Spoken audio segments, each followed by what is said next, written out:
What's up, guys? Welcome back to the BATTLIN BUCS podcast. I'm Mason's Pesky, your host. Well, it is that time of year again. We are now in the beginning of the second half of the season unofficially.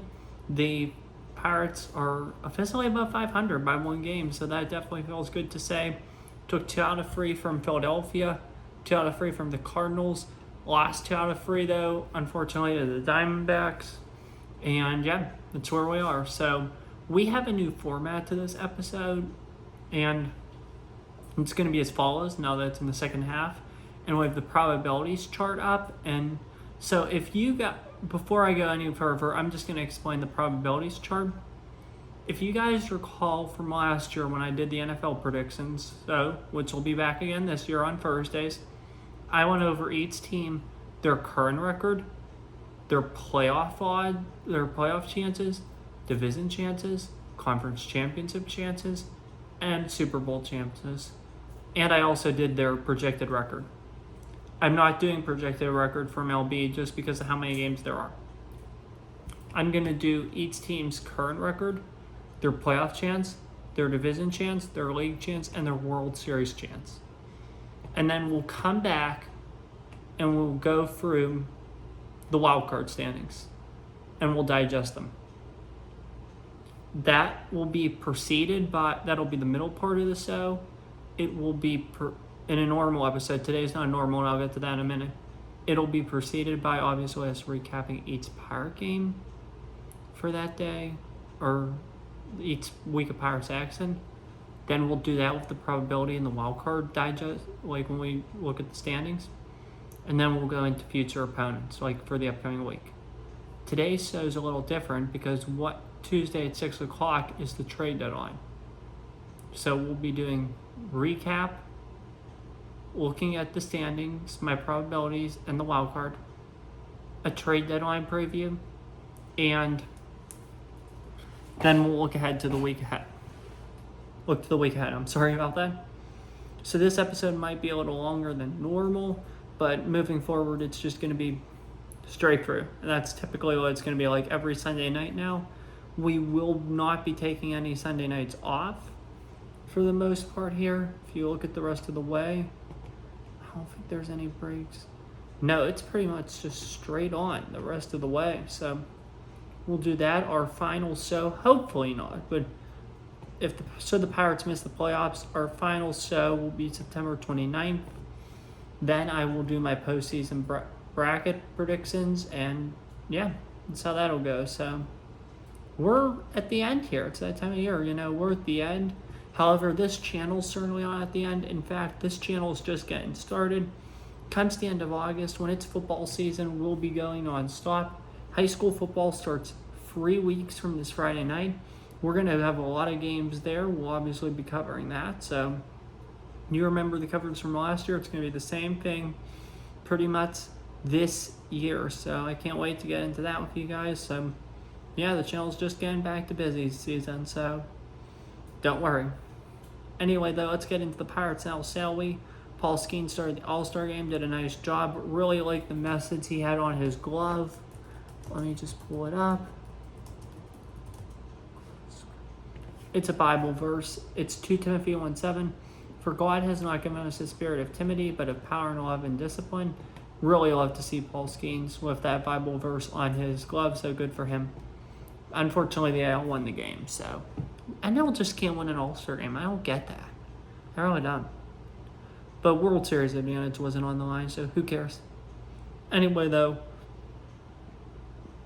sorry about that. The unofficial second half of the year began Friday, July 19th against the Phillies. Pirates stormed back to win this game 8-7. This was probably the game of the year. Game that made me the most excited all year.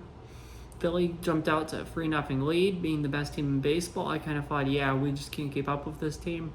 Then we responded right back, scoring 3 runs. Then Philly scored 1, making it 4-3. Then we responded, making it 4-4. Philly took a lead, 7-4. Then we cut back, make it 7-6 going into the 9th. We held Philly. Then we found a way to tie the game, make it 7-7. And then Nick Gonzalez with the walk-off hit to win the game 8-7. This was one of the best Pirate games I've ever watched. This team showed hope, promise, and grit this game. I was super happy about this, so great win, that's for sure. I won't forget this one anytime soon. That Saturday night, the Pirates won the series and the season series against the Phillies, beating them 4-1. It was like 0-0 going into the sixth. Ortiz pitched a good game, and then Cruz, I think, had a homer. Or was it McCutcheon maybe? Yeah, I don't know. Let me check. We jumped out to a 4-0 lead. Bednar came into the ninth. Bryce Harper homered off of him, and yeah. So it was a 4-1 final. Pirates won. And then the most interesting thing happened on Sunday. Yeah, it was Cutts. Cutts hit a homer. Cruz hit a double. Yeah. And Cruz hit a homer as well. So that was awesome. I was so happy this game. So great win. And then on Sunday, the Phillies, unfortunately, didn't allow the Pirates to sweep them. The Phillies won the game 6-0. However, it wasn't the fact the Phillies won. It's the fact that the most interesting thing in the world happened. So on Sunday, the 21st, right when the game was starting, President Biden announced that he was not going to be running for re-election. Looking back, going back to 2020, when Tom Brenneman, the announcer of the Reds, made an anti-LGBTQ slur on his during a game, he was, I think, apologizing for it. Castellanos hit a home run. Nick Castellanos, who was with the Reds then, hit a home run. And ever since, every day of a major event in our country, he's hit a home run. Just last Saturday, the day that Trump was nearly assassinated, and God bless President Trump, God bless Corey Comatore, may he rest in peace, and God bless all those injured that day. So just wanted to say that. One of the victims was released from the hospital today, so that's certainly good news to hear for sure. But anyway, the Phillies were playing the A's. Castellanos hit a home run, and on the day Joe Biden drops out of the race, guess what? Castellanos hits a home run. That is so hilarious. There were other occasions as well that it happened. The most improbable.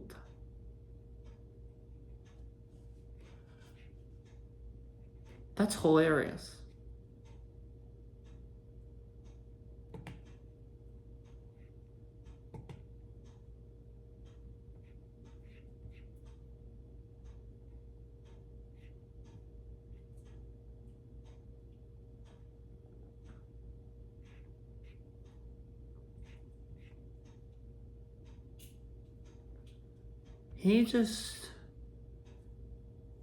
Nick Castellanos is interesting, I will say that.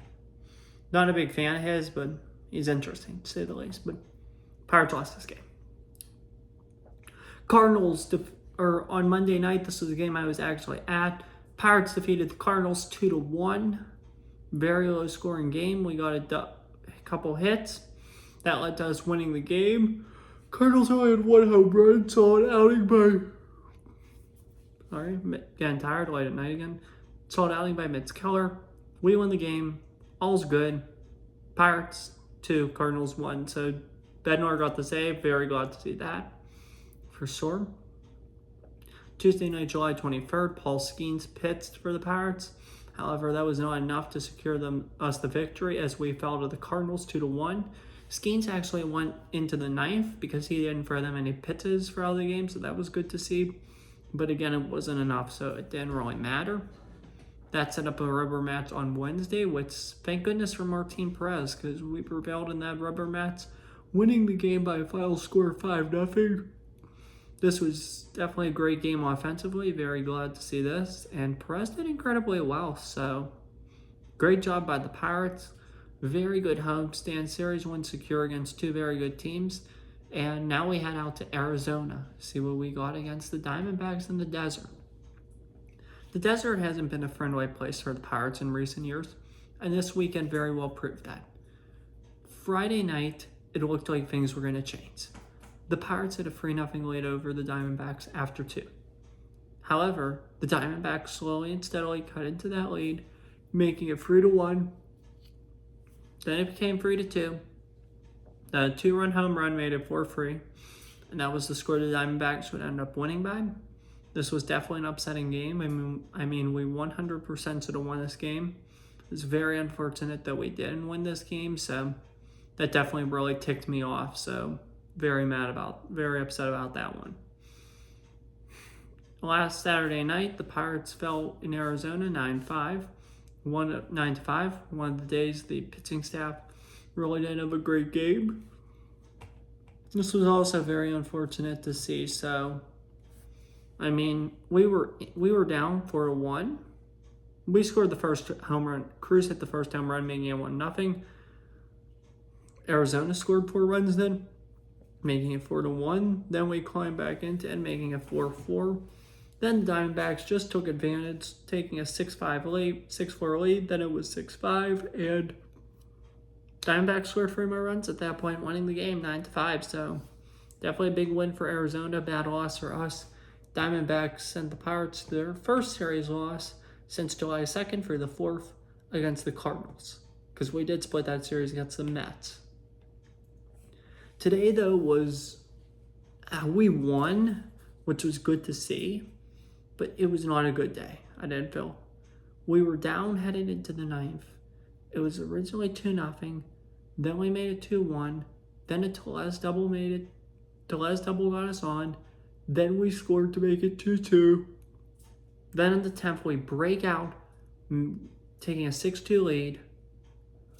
Diamondbacks hit a home run. They make it 6-4.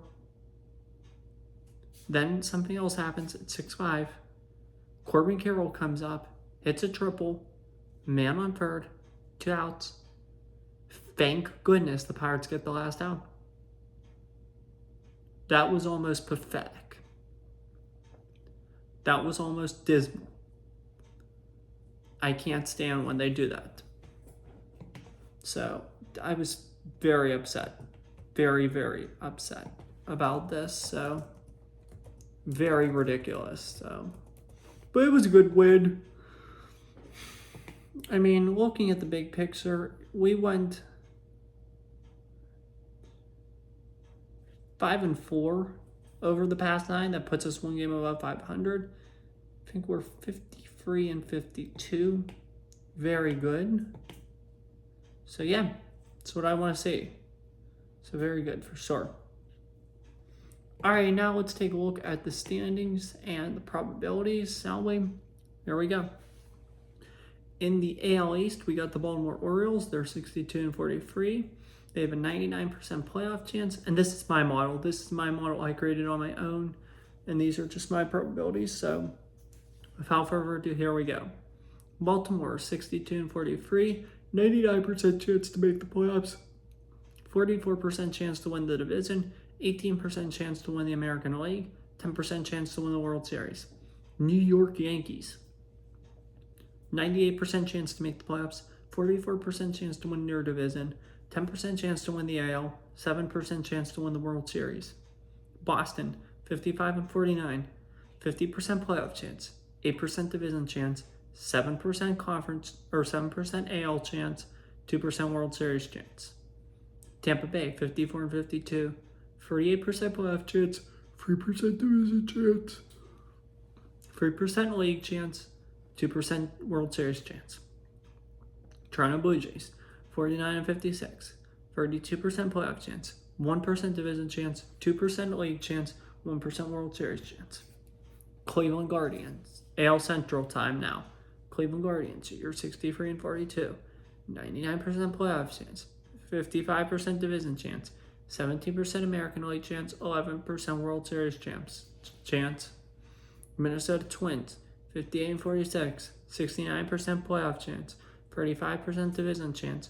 10% American League chance. 4% World Series chance. Kansas City Royals, Kansas City Royals, 57-49. 49% playoff chance, 7% division chance, 7% league chance, 2% World Series chance. Detroit Tigers, 52 and 55. 30% AL chance, or 30% playoff chance, 2% division chance, 3% league chance, 1% World Series chance. Chicago White Sox, 27 and 81. 1% chance at everything. We'll just move on. Teams like that, like teams like the White Sox, I'm just going to say 1% chance at everything and move on. It's not worth saying a whole number a million times. AL West, Houston Astros, 55 and 50. 59% playoff chance, 40% division chance, 10% league chance, 3% World Series chance. Seattle Mariners, 56 and 51. 53% playoff chance, 39% division chance, 7% league chance, 3% World Series chance. Texas Rangers, 51 and 55, 21% playoff chance, 19% division chance, 3% league chance, 1% World Series chance. Los Angeles Angels, 46 and 60, 6% playoff chance, 1% chance at everything else. Oakland Athletics, 44 and 64, 1% chance at everything. NL East, Philadelphia Phillies, 65 and 40, 99% playoff chance, 85% division chance, 25% National League chance, 13% World Series chance. Definitely the favorites for sure. They still own the best record in baseball despite losing 2 out of 3 to Cleveland. Atlanta Braves, 56 and 48, 85% chance to make the playoffs, 9% division chance, 9% NL chance, 4% World Series chance. New York Mets, you're 55 and 50, 68% playoff chance, 4% division chance, 5% NL chance, 3% World Series chance. Washington Nationals, 20% playoff, 49 and 57, 20% playoff chance, 1% division chance, 2% NL chance, 1% World Series chance. Miami Marlins, 39 and 67, 1% chance at everything. NL Central, 60 and 45. Milwaukee, they're 60 and 45. I'm sorry about that. They have a 98% playoff chance, 62% division chance, 10% league chance, 6% World Series chance. St. Louis, 54 and 51, 48% playoff chance, 27% division chance, 5% league chance, 2% World Series chance. Pittsburgh Pirates, we are 53 and 52 right now. Very good to see. 43% playoff chance, 5% division chance, 4% league chance, 2% World Series chance. Chicago Cubs, 51 and 56, 33% playoff chance, 3% division chance. Sorry, I'm just tired. I'm going to bed here right after this. 2% NL chance, 1% World Series chance. Cincinnati Reds, you're 50 and 55, 30% playoff chance, 3% division chance, 2% league chance, 1% World Series chance. NL West time, last division. Let's go, Selby. Los Angeles Dodgers, 63 and 44, 99% playoff chance, 64% division chance, 21% league chance, 10% World Series chance. San Diego Padres, you guys are 57 and 51, 62% playoff chance, 20% division chance, 7% league chance, 2% World Series chance. Arizona Diamondbacks, 55 and 51, 48% playoff chance, 12% division chance, 5% league chance, 2% World Series chance. San Francisco Giants, 53 and 55, 49% playoff chance, 3% division chance, 3% league chance, 1% World Series chance. Colorado Rockies, 38 and 69, 1% chance at everything. All right, let's do the wild card race, and then we'll get into the trade deadline. All right, your top teams right now, your 1 seed in the AL would be the Cleveland Guardians, and your 2 seed would be the Baltimore Orioles. Those would be your buys. One of the matchups would be 5 seeded Minnesota against 4 seeded the Yankees. Winner of that game or series would play the Guardians. 6 seeded Royals against 3 seed Houston. Winner of that would go on to play the Orioles. A game back of the Royals for the last wildcard spot are the Boston Red Sox. A game and a half back are the Mariners. 3 games back are the Rays. 5.5 back are the Tigers, 6 back are the Rangers, 7.5 back are the Blue Jays, 11 back are the Angels, 14 back are the Athletics, 31 back are the White Sox. Every other team, the typical 3 we can write off. However, I can't write off Toronto yet. They're playing hot, they're playing well, and who knows, they can make a run here. You never know.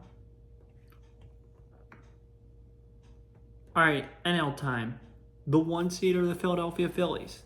The 2 seed are the LA Dodgers. Both those teams will get byes.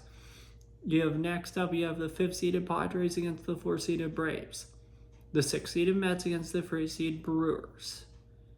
A half game back of the Mets, the last wildcard spot, are the Arizona Diamondbacks. 1 game back are the Cardinals. 2 back are the Pirates. 3.5 back are the Giants. 5 back are the Cubs. 5 back are the Reds. 6.5 back are the Nationals. 16.5 back are the Marlins. 18 back are the Rockies. Again, it's just only those two teams, the Marlins and the Rockies, that I can completely write off right now. So that's all for that. All right, let's talk about the trade deadline. This is my final list of buyers and sellers.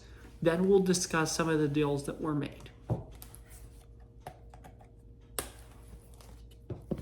There are more buyers this deadline than sellers, that's for sure, I believe. All right, burp. The final list of buyers are as follows. And there is no stamp pad on this list. You're either a buyer or a seller at this point. So this is what I have. This is what I've got.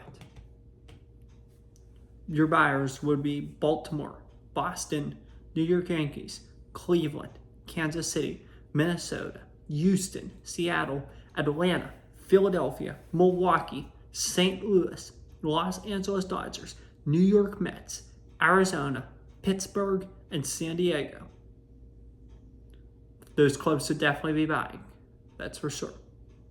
Your sellers this deadline should be Tampa Bay, Toronto, Chicago White Sox, Detroit, Los Angeles Angels, Oakland, Miami, Chicago Cubs, Cincinnati, Colorado, Washington, San Francisco, and Texas. I know San Francisco's been good as of late. However, they're still 3.5 back and below 500. It's going to be tough for them to get in this year. I think they should sell. I do.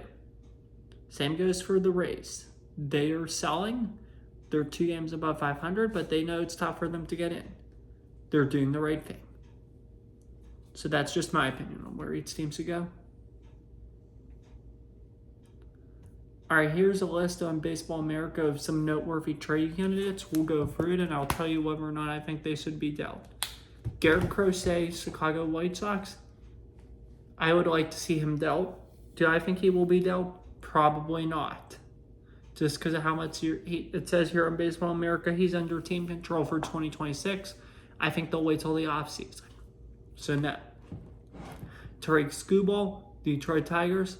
That's a double no. I don't want to see him dealt, and I don't think he will be dealt. Team control for 2026, that'd be hard. Mason Miller of Oakland, that's a double no again. I don't think he should be dealt, nor do I want to see him be dealt.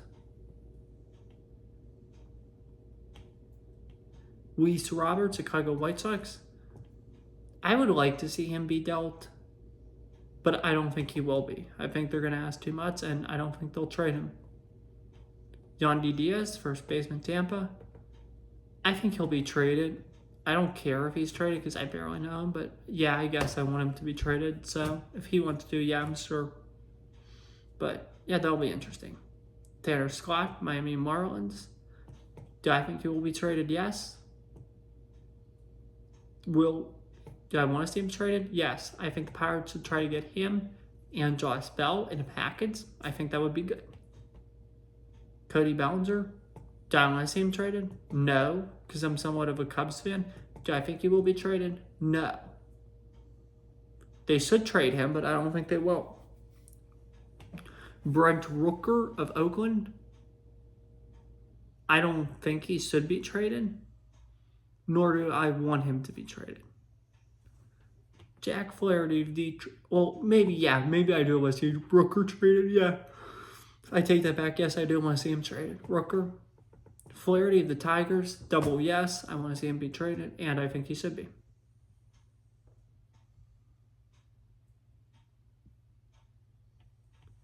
So, yeah, that's all I have for that part. Let's look at some of these teams' free agents for this offseason, because that's who I think your best bet is to get. The guys that are going to be free agents at the end of the season, like the Reynolds. I know it's not easy to just, it's tough to just get them for 1 year, but I still think it's worthwhile. After I go over some of these guys, we'll talk about the transactions. I can't believe they might not trade Max Scherzer. I think that would be a good one because the Rangers are somewhat out of playoff contention and somebody could really use him. So I would trade Max Scherzer. I would. Looking at the Cubs,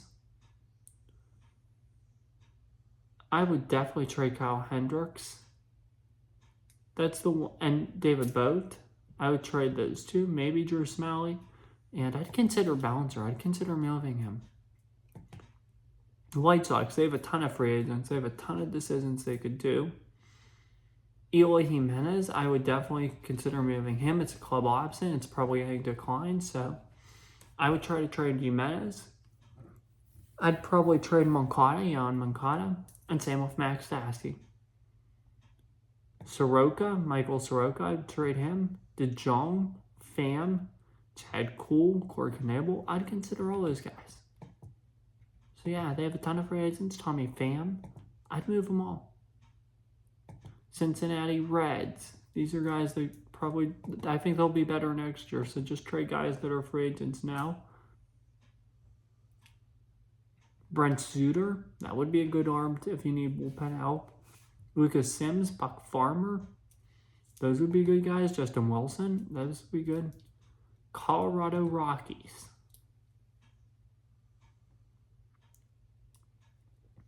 Charlie Blackmon, but they'll never trade him. Daniel Bard, Elias Diaz, Jalen Beeks. I'd definitely try to trade Daniel Bard and Elias Diaz, that's for sure. Elias Diaz. Tigers, you got Jack Flaherty, Mark Canha, Giovanni Urshela. I'd try to trade those guys as well. Possibly Andrew Chafin, Selby Miller, Casey Mize. So I'd definitely try to get something there. The Los Angeles Angels, they have a lot they could trade too. You got Matt Moore, Brendan Drury, Luis Garcia, Jose Serrano, Adam Clymer, Amir Garrett, Kevin Pillar, Hunter Strickland, Jake Marisnick. Definitely try to do a trade with Pillar, Strickland, Serrano, and maybe Drury. Those wouldn't be bad moves. I'd like to have a Brendan Drury. So yeah, I'm sure the Angels could get someone for him. They traded Esteves to the Phillies yesterday. Saw that. Marlins, they have free agents. Josh Bell, Tanner Scott, Matt Andriese. I imagine Bell and Scott will definitely be dealt. And I hope the Pirates do a package for those guys for sure. Oakland, let's look at them. Ross Stripling, Alex Wood, Scott Alexander, Trevor Gott, TJ McFarland, Stephen Piscotty. Stripling, Wood, Gott, and McFarland. Those are definitely guys I'd like to go and get. So for sure, maybe Stripling. I think he'd be a good addition to the bullpen. So I definitely would consider him. The Giants. Blake Snell has an opt-out. I don't know. I wouldn't trade him yet. Michael Conforto, I think they should trade him. Maybe. Kirk Caselli, Drew Pomeranz, Alex Cobb. I don't think they're going to trade any of these guys, but I definitely try to trade Conforto because I don't think the Giants are going anywhere this year. I really don't. Like, they swept the Rockies, the worst team in the NL. Like, you should sweep them. Tampa Bay, we have Tampa Bay, Texas, Toronto, and Washington. Brandon Lowe, I'd try to move him. Son Armstrong, Ahmed Rosario, Jake Odorizzi. Those are all guys that could possibly be moved. I'd try to move most of all of them. Rangers, Max Scherzer, I would try to move him. Andrew Heaney, Lorenzen, Travis Jankowski, Robbie Grossman, Carson Kelly, Shane Green, Matt Duffy. I'd try to move some of those guys if I were Texas. It would work for them, I think, so that would be good. Blue Jays, Justin Turner, Kevin Kiermaier. I definitely tried UC Kikuchi. I'd try to trade all three of those dudes if I were Toronto. So I think Turner would be a reasonable bet, maybe for the Pirates or another team. Go and trade for Justin Turner. I think it would be good. So yeah. Washington Nationals, they still have some names. Patrick Corbin, Trevor Williams, Joey Gallo. Those are some names to keep an eye on. I wouldn't mind going out and getting Joey Gallo. I'll tell you that right now. So possibly consider that. That's for sure. And it wouldn't cost a lot either. So go get Joey Gallo, Pirates. That'd be good. All right, let's look at some of the trades that have happened in the past couple of days here, in the past few days. Going back to Thursday, and also too, my thoughts and condolences are with Brian Reynolds. He was recently placed on the bereavement list, so I send my thoughts and prayers. Diamondbacks acquired AJ Puck from the the Marlins. I did see that for a couple prospects. Great move by Arizona. Divizon De Los Santos and Andrew Pintar. That was a great trade for both teams, so good job there. We traded Gilberto Celestino minor leaguer to the Cubs on Friday. Couple moves.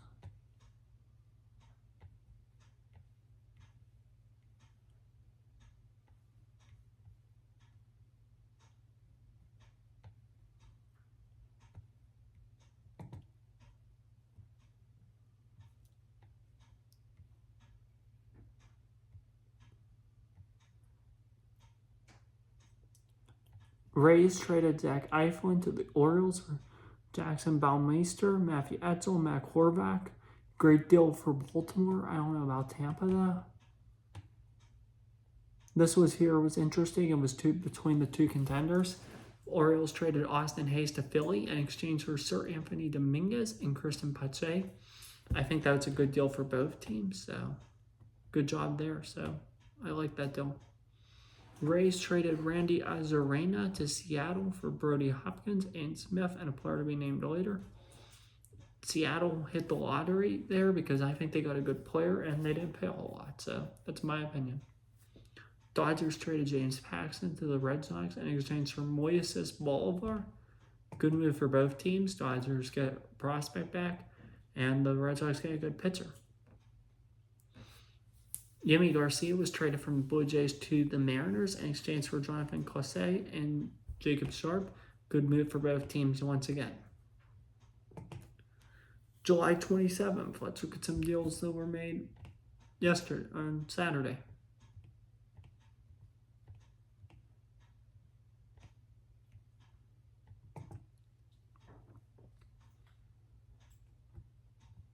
Here we go.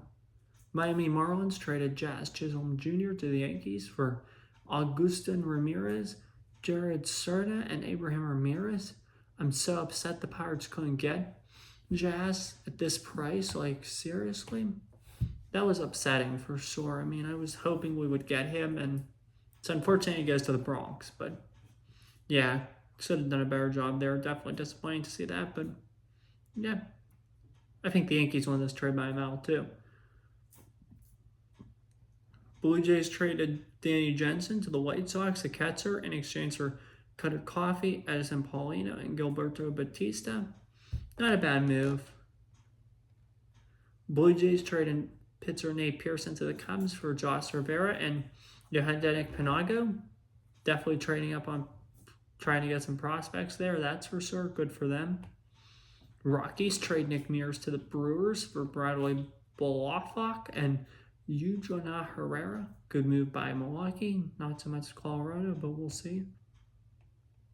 Carlos Estevez was traded from the Angels to the Phillies for George Klassen and Samuel Aldahari. This was a good move for both teams, I feel. And then your Chisholm. It's just repeats. Mets acquired Jesse Winker for a prospect. that we got Pirates are looking at, didn't get, unfortunately. Padres made a move. I just have to find it real quick. Gonzalez is on the injured list, unfortunately. That sucks. It's upset there. I didn't see this one. Detroit Tigers traded Carson Kelly to the Rangers in exchange for William Hicks and Tyler Owens. This is probably a good move for both teams, so definitely glad to see that. Looks like the Rangers are buying, which is interesting. I don't think that's a good idea. Tyler Stewart was traded to the Nats for Winker. Seriously, like, why can't the Pirates make a simple move like this? It's ridiculous. Cubs traded Christopher Morel, Hunter BJ, and Ty Johnson to the Rays for Isaac Paredes. Very happy to see this. I think this is deal both teams won. Rays get some good players and prospects. Cubs get a really good player in Paredes, so definitely happy to see that. Padres going all in once again. They acquired Jason Adam from the Rays in exchange for Dylan Lesko, Homer Bush Jr., and JD Gonzalez. This is another deal I think both teams won, that's for sure. And that's all the trades we have to recap here. It'll definitely be an interesting next 2 days. So White Sox fire sale hasn't even begun yet. It'll be interesting to see how much they sell. Doesn't look like a whole lot right now, but still, we got about 36 hours till the deadline. So time will tell. I imagine they'll sell it all soon, though. So yeah, definitely going to be exciting next 2 days. All right, let's look at the week ahead, shall we? Pirates have one more game before the trade deadline. It's tonight, technically tonight, because it's 12:50 a.m. right now. Tonight against the Astros, 8:10 p.m. Tuesday night, right after the deadline, they play the Astros again. These are all in Houston, 8:10 p.m. 31st, Astros in Houston, 8:10 p.m. And then we head into August, where on August 2nd, we'll meet the Diamondbacks, 6:40 p.m. Saturday, we'll meet the Diamondbacks again, 6:40 p.m. And Sunday will be a 1:45 start against the Diamondbacks. So my prediction is that we'll go 3-3. We'll lose the series at home to the Diamondbacks, but I think we will win the series against the Astros. So definitely exciting to see that. That's for sure. Schedule is tough for the next 3 weeks, because after this we have Padres, Dodgers, Padres, Mariners. And then gets somewhat easier. We go to Texas, host the Reds and the Cubs. And then we go to Cleveland. So it's going to be a little while. So definitely going to be interesting, that's for sure. We'll recap it all week by week. We'll be with you every Sunday night, Monday morning. So can't wait to finish this out with you guys. We got 9 weeks left of baseball. So got less than 10 episodes to go. Thank you guys all for your support this year. It truly does mean a lot. Can't wait to see you for these next 9 episodes. Until next Sunday, have a good one. Take care. Stay safe. And as always, peace. See you guys soon.